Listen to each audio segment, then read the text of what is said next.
सूंड जी, अब हम उचित स्थान पर ही पहुंच गए हैं। हाँ, इसी दुर्ग के पीछे बंधक है हमारी वेद माता। अब समय आ गया है कि हम शीघ्र अतिशीघ्र वेद माता को वहाँ से स्वतंत्र कराएं। उसके लिए हमें इस छिद्र में कुंजी प्रविष्ट करानी होगी।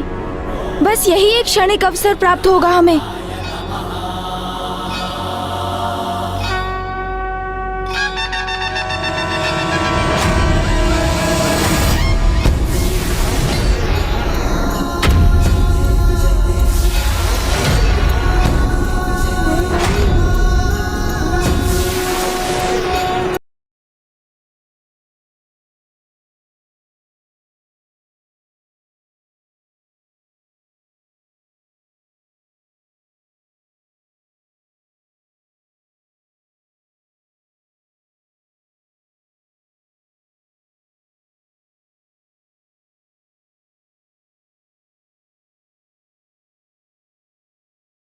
मूषक जी, द्वार खुल गया है। आइए, अभी भीतर आइए। जी प्रभु।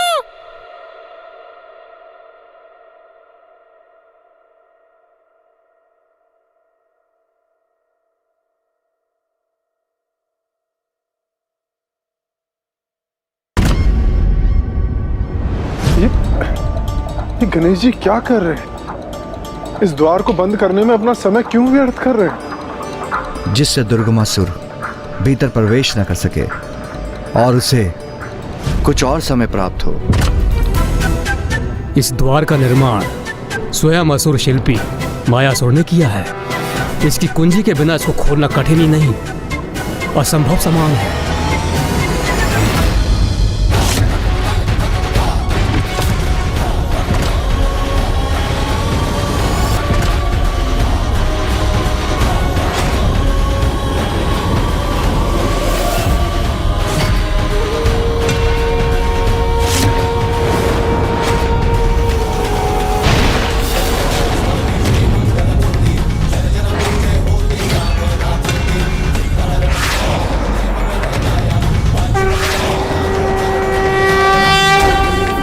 चलिए मूषक जी, अब हमें शीघ्र वेद माता के निकट पहुंचना है। अवश्य प्रभु।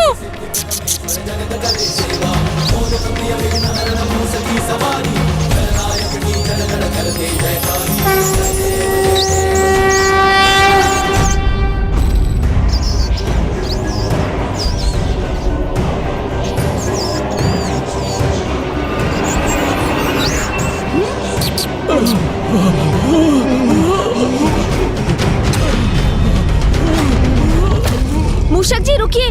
क्या हुआ प्रभु? वहाँ पीछे किसी के कराहने का स्वर आ रहा है। किंतु प्रभु, हमें तो उस दिशा में बढ़ना चाहिए ना। क्या हमें दीपक का प्रकाश इंगित कर रहा है? वेद माता को मुक्त कराना तो अति आवश्यक है, किंतु यहाँ कोई पीड़ा में है तो उसकी वेदना भरी पुकार को कैसे अनसुना कर सकता हूँ मैं? यदि वास्तव में कोई पीड़ा में है और उसे मेरी सहायता की आवश्यकता है, तो मैं अपने कर्तव्य से कैसे पीछे हट सकता हूँ मूषक जी? इसलिए मुझे उस ओर जाना ही होगा। हाँ प्रभु। मूर्खों, गिराओ इस द्वार को।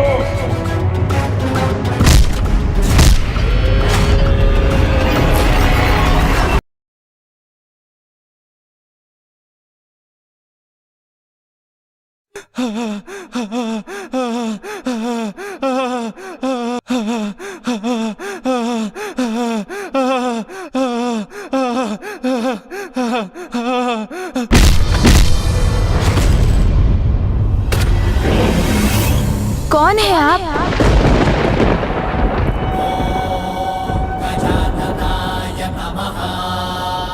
प्रथम पूज्य गणेश जी, पार्वती नंदन गणेश जी, विघ्नहर्ता गणेश जी। गणेश जी, मैं एक वेद मंत्र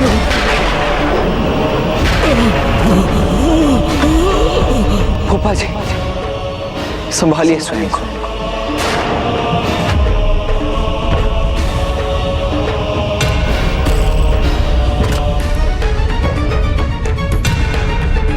ये दुष्ट दुर्गमासुर ने कैसा अनर्थ कर दिया और वेद की शक्ति दुर्बल पड़ गई है।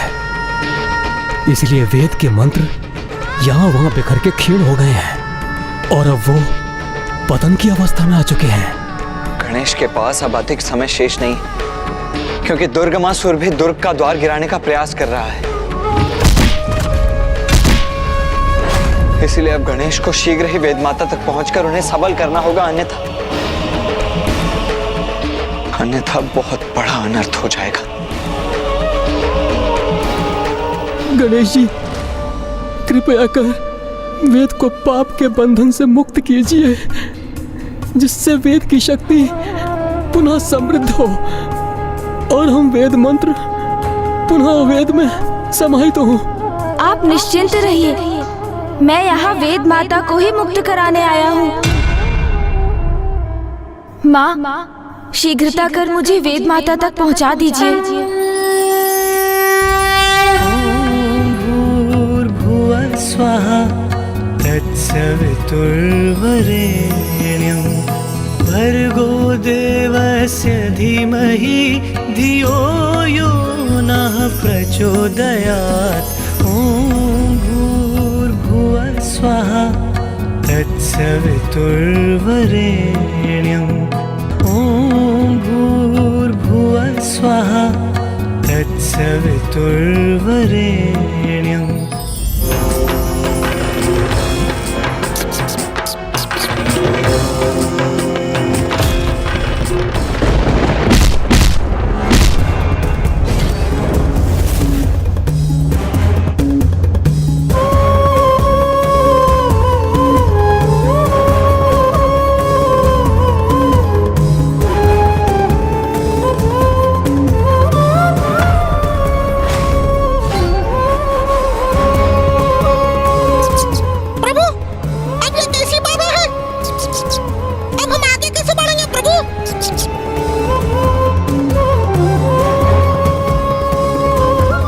आगे तो कोई मार्ग नहीं, अभी तो गहरी खाई है, किंतु माँ की शक्ति हमें आगे की ओर ही जाने को इंगित कर रही है। माँ, हमारा मार्गदर्शन कीजिए। तुम किस मार्ग पर चलोगे उसका चुनाव तो तुम ही करोगे पुत्र, किंतु इतना स्मरण रखना पुत्र, जो स्वयं को पहचानने में असमर्थ हो जाते हैं वो जगत में अपनी कोई पहचान नहीं बना पाते। माँ की दीपक की लौ हमें आगे बढ़ने का संकेत दे रही है, तो हम आगे बढ़ेंगे मूषक जी।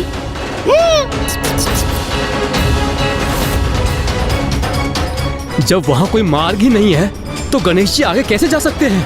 अग्निदेव, यही तो मेरे प्रति विश्वास की परीक्षा, क्योंकि यदि विश्वास तो मैं मेरी शक्ति गणेश का उचित पथ प्रदर्शन कर रही हूँ।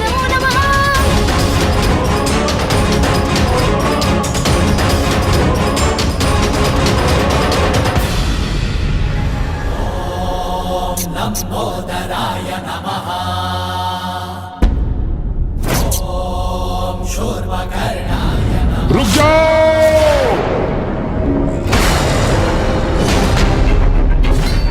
मैंने ही मायासुर से इस शक्तिशाली द्वार का निर्माण कराया था। कोई भी मेरे दुर्ग में प्रवेश न कर सके, किंतु मुझे अपनी शक्ति से इसे गिराना होगा।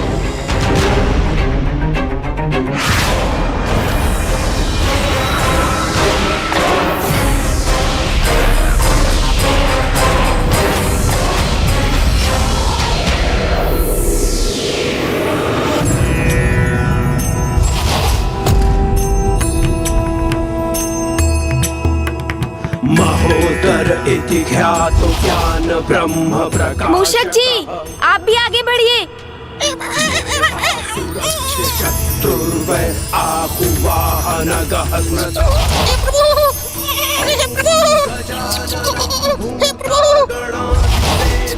माता, मेरी रक्षा कीजिएगा माता।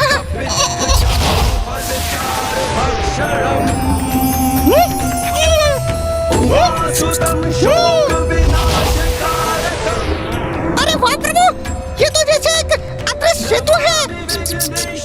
जब माँ हमारा मार्गदर्शन कर रही हो तो हमसे भूल कैसे हो सकती है मूषक जी?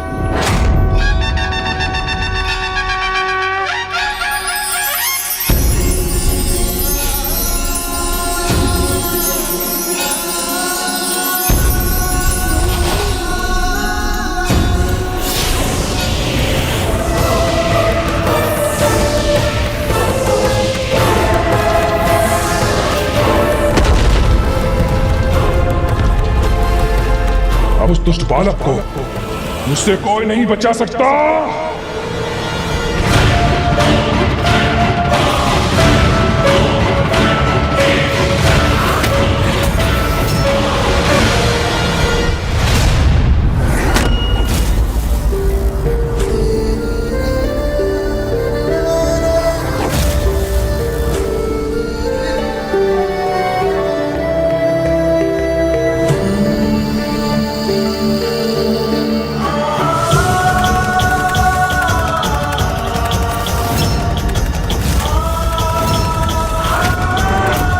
माता, वेद माता। कहाँ है वो बालक? कहाँ छिपा है?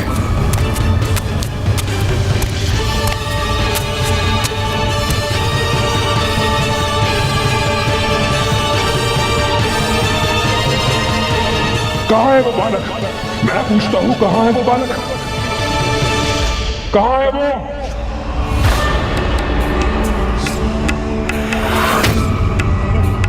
ओह, तो तुम अभी तक जीवित हो? मैं तो जीवित हूँ, किंतु तुम्हारे मस्तक पर ये श्वेत की बूंदें, क्या हुआ दुर्गमासुर? तुम्हारे जीवन के जाने का भय तुम्हें विचलित कर रहा है क्या? तुम्हारा अंत स्वयं अपने नेत्रों से देखने का आनंद प्राप्त होने वाला है मुझे, क्योंकि मेरा आभास असत्य नहीं हो सकता। तुम्हारा अंत अब अत्यंत निकट है दुर्गमासुर। शांत!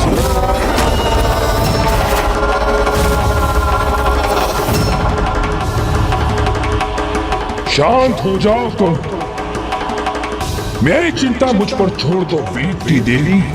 अपना विचार करो। किसी प्रकार तुम्हारे प्राण तुम्हारे भीतर अटके हुए हैं।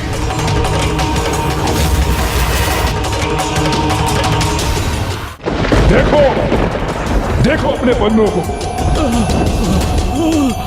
अब तो तुम्हारे मंत्र भी अदृश्य होने लगे हैं। तुम लुप्त हो रही हो, मिट रही हो तुम। बस अब कुछ समय शेष है, फिर तुम पूरी तरह से अदृश्य हो जाओगे। तुम्हारा और तुम्हारे मंत्र का चिन्ह शेष भी नहीं रहेगा। नहीं दुर्गमासुर, ऐसा कदापि नहीं होगा। मुझे विश्वास है अपनी माता की शक्ति पर। वे मेरी रक्षा अवश्य करेंगी। अच्छा, हाँ, ज्ञात है मुझे। देवी आदिशक्ति का पुत्र मेरे नगर में है, तुम्हारी रक्षा करने हेतु, है ना? और मुझे ये भी ज्ञात है कि वो यहीं कहीं छिपा बैठा है, किंतु वो असहाय है, क्योंकि तुम अभी भी मेरे बंधन में हो। अर्थात वो कुछ भी करने में असमर्थ है। यदि संसार में कोई भी तुम्हारी रक्षा कर सकता है, तो वो एक मैं कर सकता हूँ।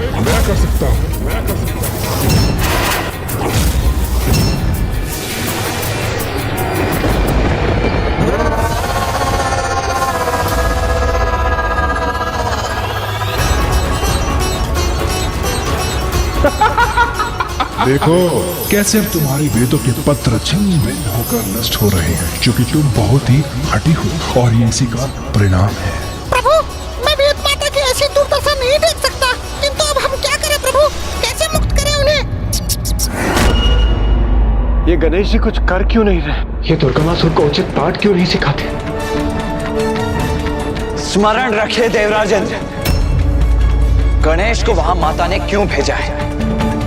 वेद माता को मुक्त कराने के लिए, दुर्गमासुर से युद्ध करने के लिए नहीं। वैसे तो गणेश युद्ध करने से कदापि पीछे नहीं हटता, किंतु क्योंकि उसे भी ज्ञात है कि युद्ध का कोई परिणाम नहीं निकलने वाला। ब्रह्मदेव द्वारा वरदान प्राप्त है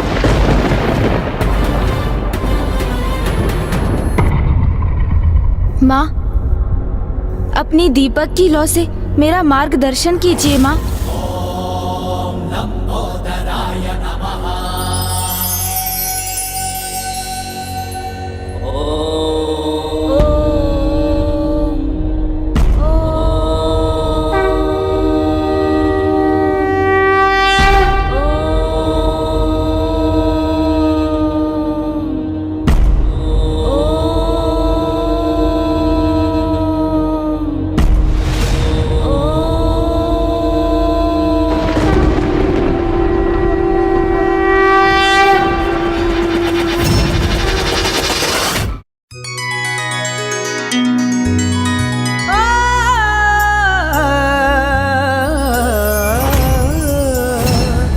ओमस्तो मा सद्गमय तमसो मा ज्योतिर्गमय मृत्युर्मामृतं गमय।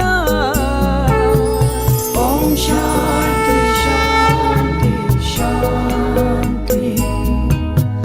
ॐ शान्ति शान्ति शान्ति। ओमस्तो मा सद्गमय तमसो मा ज्योतिर्गमय मृत्युर्मामृतं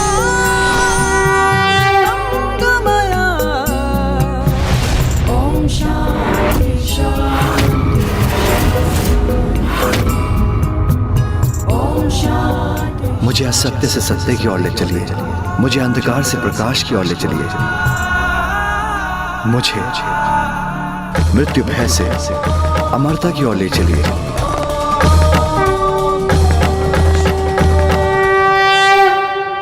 ओमस्तो मा सद्गमय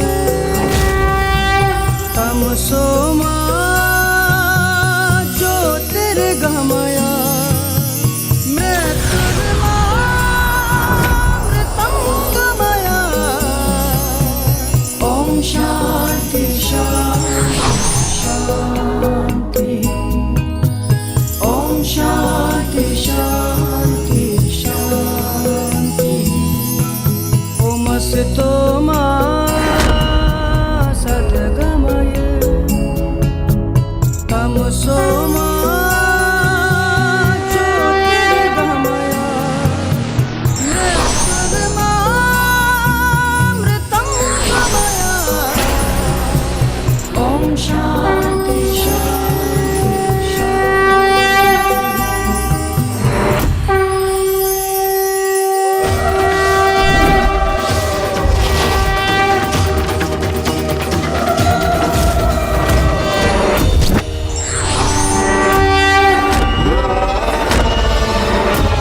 ये सब इस बालक के कारण हुआ है। मैं उसके मंत्र के उच्चारण को भी रोक दूंगा।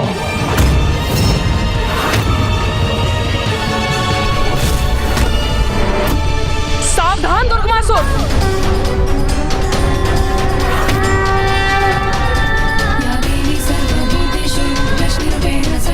इतना दुस्साहस कर रहे हो तुम? जो मुझे मुक्त कराने आए हैं उन्हें भी क्षति पहुंचाना चाहते हो? मूर्ख हो तुम!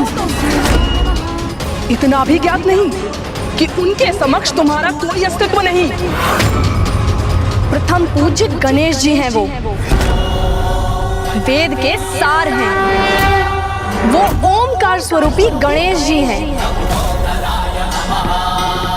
महागणाधिपति हैं वो, महागणाधिपति हैं वो।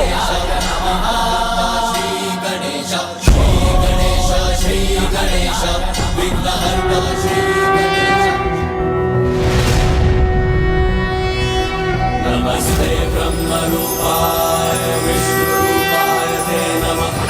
नमस्ते रुद्ररूपाय करिरूपाय ते नमः। विश्वरूप स्वरूपाय नमस्ते ब्रह्मचारिणे। भक्तप्रियाय देवाय नमस्तुभ्यं विनायक।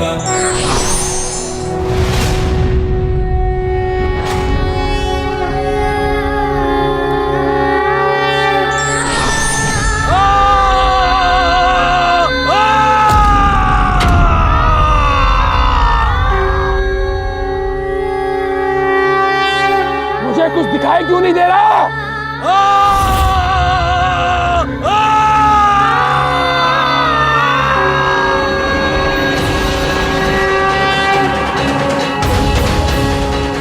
चलिए वेद माता, ब्रह्मदेव आपकी प्रतीक्षा कर रहे हैं। आप आगे बढ़िए गणेश जी, यहाँ मेरा अभी एक कार्य शेष है।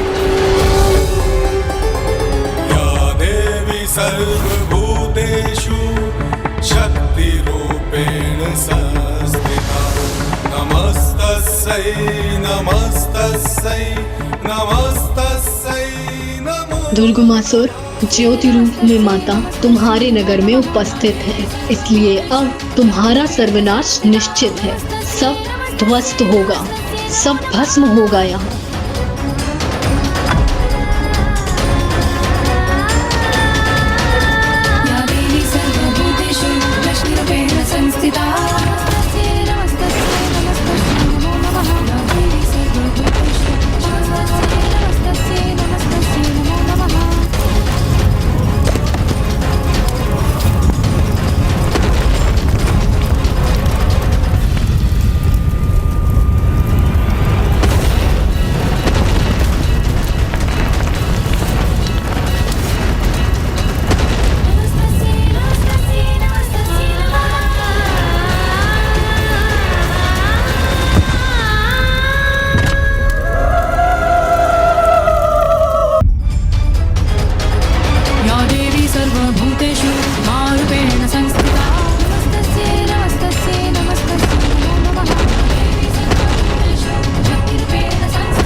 भर्गो देवस्य धीमहि धियो यो नः प्रचोदयात्।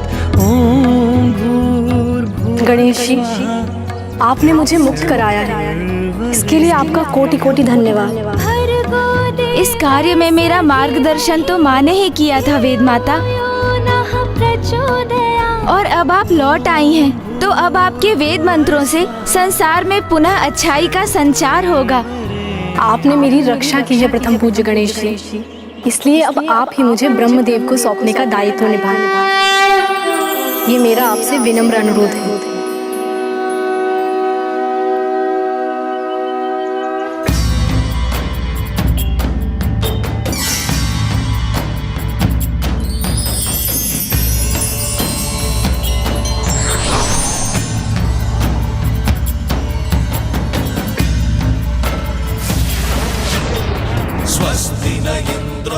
प्रणाम फूफा जी। स्वस्ति न पूषा विश्ववेदाः स्वस्ति नस्तारक्षो अरिष्टनेमिः। फूफा जी, मैं आपकी निधि वेद आपको सौंपता हूँ।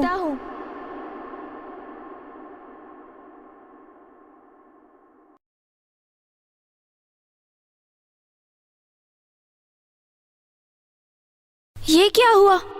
ये वेद भिन्न भागों में कैसे विभक्त हो गए? पुत्र, वेद विभक्त नहीं हुए। तुम्हारे और ब्रह्मदेव के हाथों में समग्र वेद है। पुत्र गणेश, आज तुमने वेदों को लुप्त होने से बचा लिया। आज के बाद ये वेद तुम्हारे हाथों में सदा के लिए स्थित रहेंगे।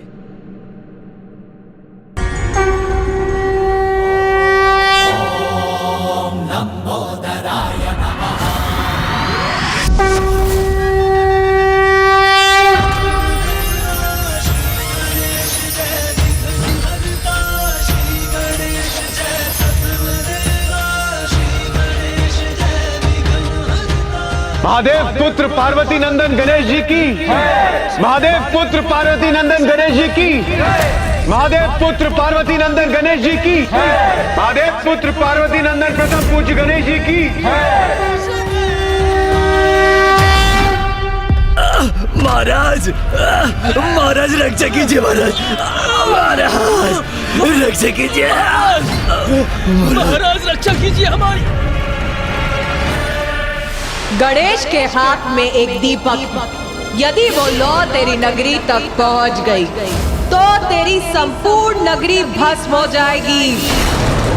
नष्ट हो गया मेरा नगर, मेरा साम्राज्य सब नष्ट हो गया।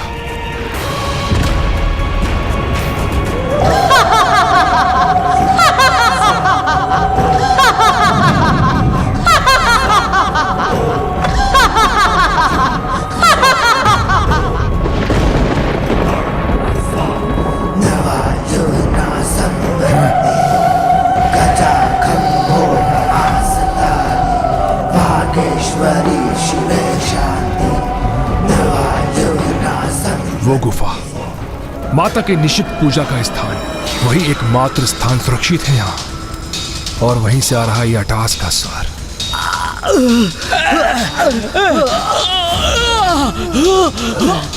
महाराज, महाराज रक्षा कीजिए। महाराज, महाराज रक्षा कीजिए। महाराज, महाराज रक्षा कीजिए। महाराज,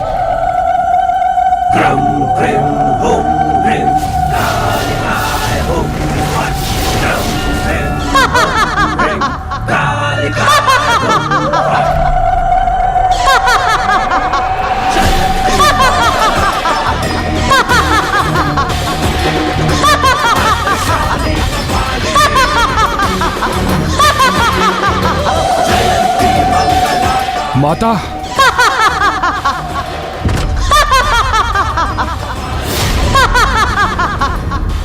कैसी माता है आप? परम भक्त हूं मैं आपका, पूछता हूं आपको, किंतु आपके समक्ष एक बालक मेरा राज्य नष्ट कर गया, मेरा सर्वस्व भस्म हो रहा है, और आप अटास कर मेरा उपहास कर रही है।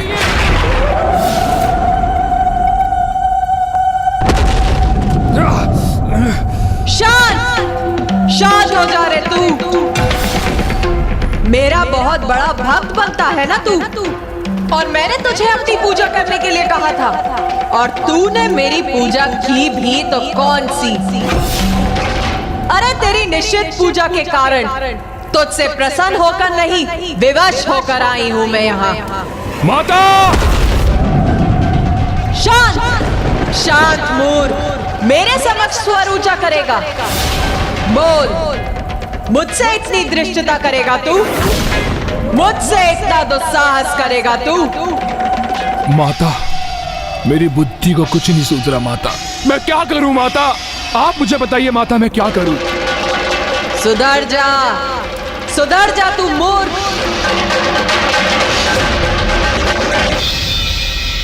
मुझे तो प्रतीत होता है दुर्गमासुर को अब तक अच्छाई की शक्ति का परिचय प्राप्त हो ही चुका होगा, तो अब तो वो सुधरने पर विवश हो ही गया होगा।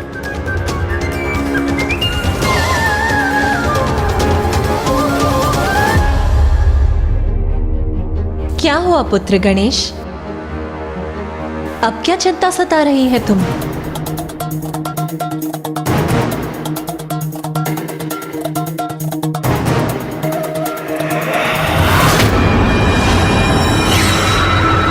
सुधर जाऊं मैं? कैसे? ये क्या सुझाव दे रही है आप माता मुझे? तो बता, तू करना क्या चाहता है?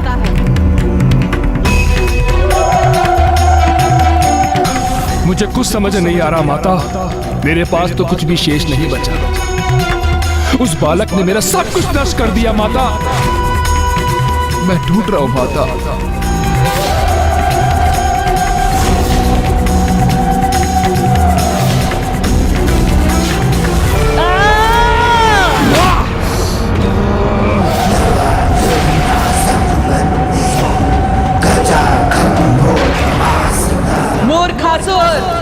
दुर्बल के भांति विलाप मत कर, जगा अपने साहस को, उठ!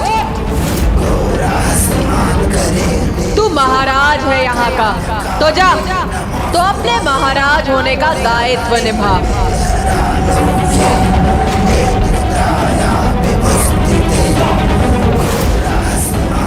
अब बता, क्या करना चाहता है तू?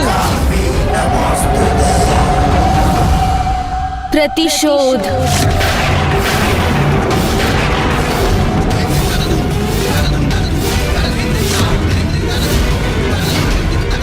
प्रतिशोध? गणेश जी, आप ये क्या कह रहे हैं? जिस अवस्था में दुर्गमासुर है उसके लिए प्रतिशोध की कल्पना करना तो दूर, वो उसका साहस भी नहीं कर सकता।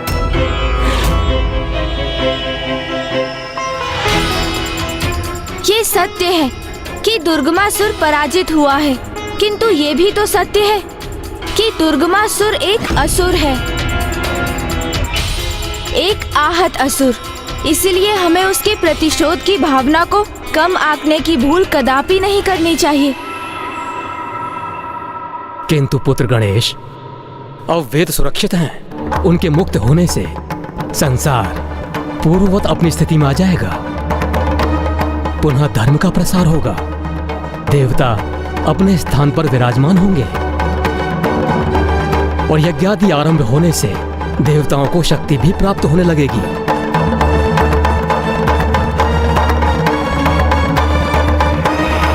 वेद की देवी देवताओं के निकट आ गई तो क्या हुआ?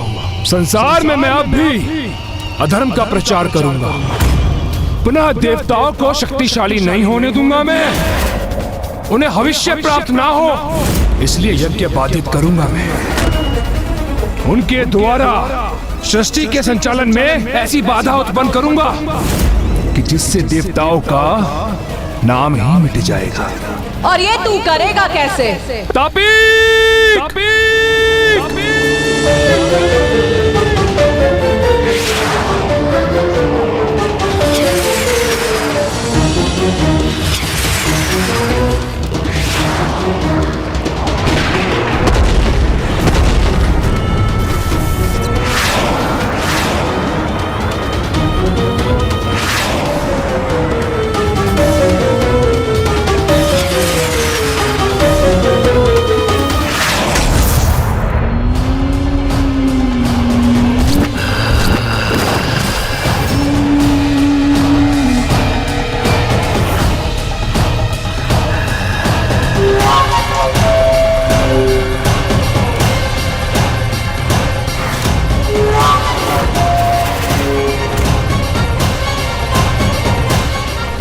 हमें बुलाया महाराज। अकाल, सर्वत्र अकाल की स्थिति उत्पन्न कर दो।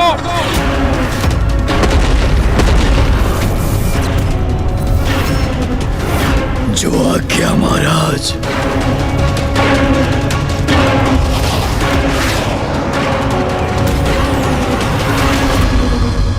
हम सभी पुनः कुशल हो रहे हैं, इसलिए हमें अपने दायित्वों के प्रति सजग हो जाना चाहिए।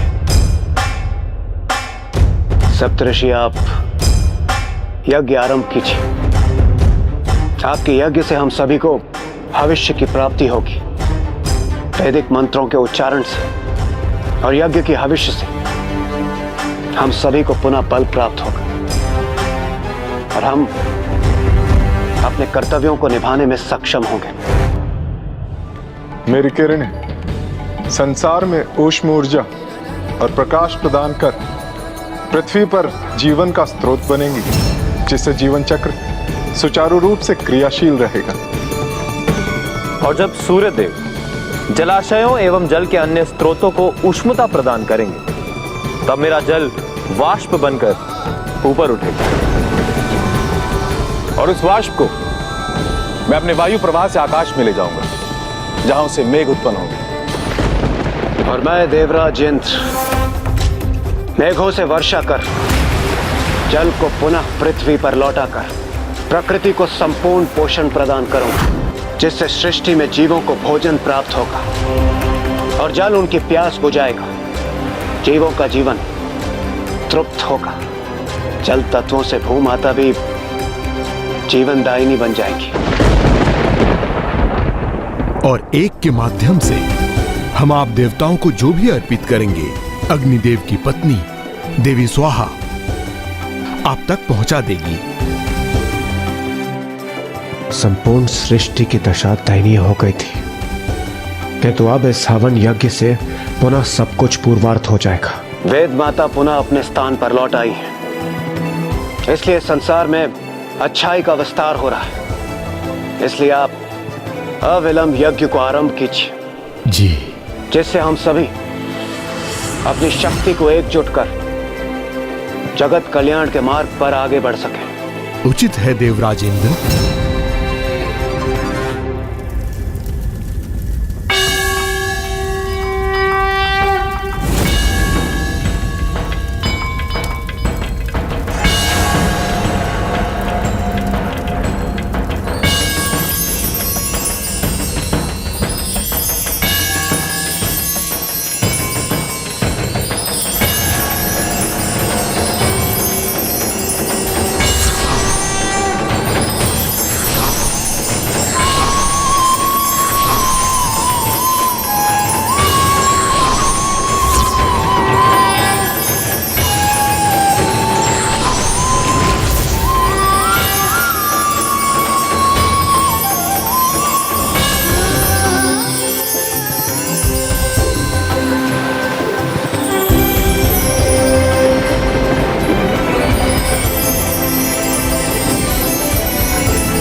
तुम सब अपने हवन यज्ञ से सृष्टि को पुनः पूर्ववत करना चाहते हो, किंतु मैंने तो तुम सब के लिए कुछ और ही सोचा है मूर्खों।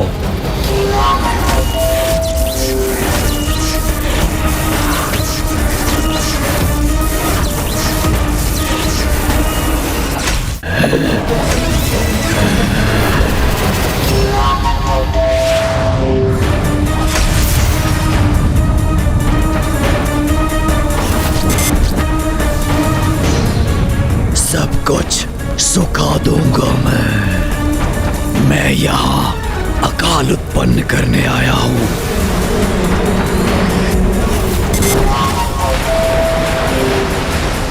जब जल वाष्प बनेगा तभी तो होगी वर्षा, किंतु जब जल ही सूख जाएगा तो कैसे बनेगी वाष्प और कैसे होगी वर्षा। अपने अस्त्र से मैं संपूर्ण सृष्टि को सूखाग्रस्त कर दूंगा।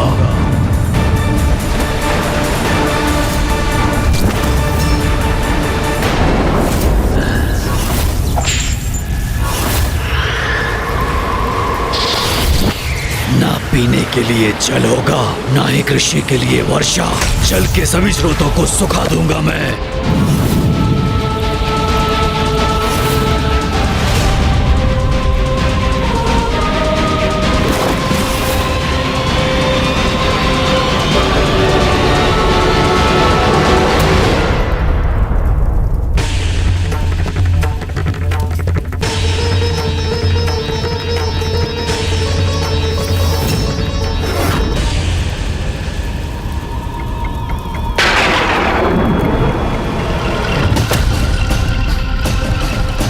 ये देवराज इंद्र ने अभी तक वर्षा क्यों नहीं करवाई? सूर्य की किरणें बहुत प्रखर हैं और भीषण ताप भी है।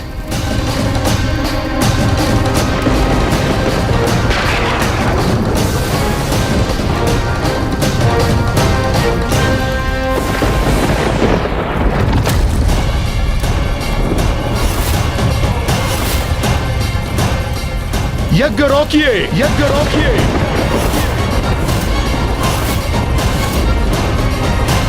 ये क्या कह रहे हैं देवगुरु?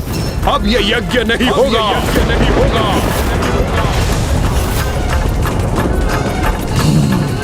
एक पंथ दो काज। इधर अकाल उत्पन्न किया मैंने और उधर इन ऋषियों का यज्ञ भी थम गया।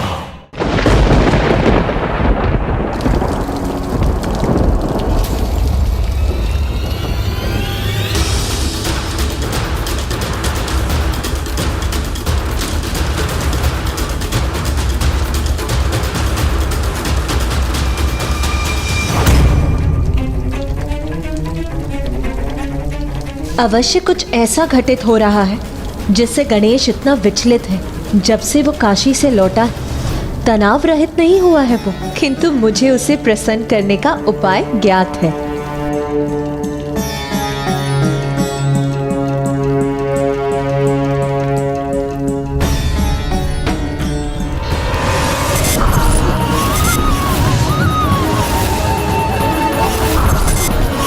संपूर्ण सृष्टि में अकाल पड़ा है। सभी जीव जंतु त्राही त्राही कर रहे हैं। मुझे दुर्गमासुर से पूर्व उसके इस आतंक का अंत करना होगा, क्योंकि उसी के कारण हमारे सभी भक्तगण असहनीय पीड़ा और वेदना से त्रस्त होते जा रहे हैं। हम अपना यज्ञ रोक दें, किंतु क्यों देवगुरु? क्योंकि देवता अपना कर्तव्य नहीं निभा रहे हैं। हम अपने देवताओं की पोषण के लिए यज्ञ कर रहे हैं, किंतु हमारे चारों ओर अकाल की अवस्था है। देखिए, आप सभी देखिए। अब तक तो वर्षा हो जानी चाहिए थी, किंतु वर्षा की एक बूंद भी कहीं लक्षित नहीं हो रही। जल के सभी स्रोत सूख चुके हैं सर्वत्र।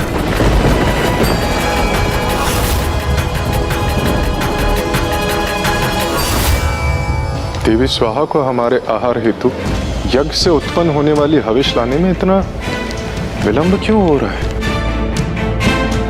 ऐसा प्रतीत होता है कि जैसे यज्ञ रुक गया हो। ये क्या? देवता अपने कर्तव्य क्यों नहीं निभा रहे हैं? ये प्रश्न तो मुझे आपको पूछना चाहिए ऋषि भृगु। आप अपने कर्तव्य को क्यों भूल बैठे? वाह देवराज इंद्र, वाह! हमसे आपकी अपेक्षा है कि हम अपना कार्य निष्ठा से करें, और आप पर ऐसा कोई बंधन नहीं। अपने कर्तव्य के प्रति भूल आप करें और हम पर आरोप भी लगाएं। क्या ये उचित है देवराज? ये आप क्या कह रहे हैं देवगुरु? भला हम अपना कर्तव्य क्यों भूलेंगे? यदि आप भूले नहीं हैं, तो चूक तो आपसे अवश्य हुई है। ये देखिए, चारों ओर देखिए, अकाल की स्थिति उत्पन्न हो गई है। सर्वत्र वृक्ष आदि सूखकर कंटक में परिवर्तित होते जा रहे हैं। मानव जल के लिए त्राही त्राही मचा रहे हैं।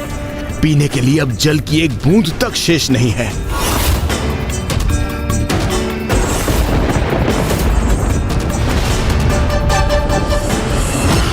आज मैं अपने पुत्र के लिए कुछ विशेष लाई हूँ। आज मैं ये मोदक तुम्हें अपने हाथों से खिलाऊंगी।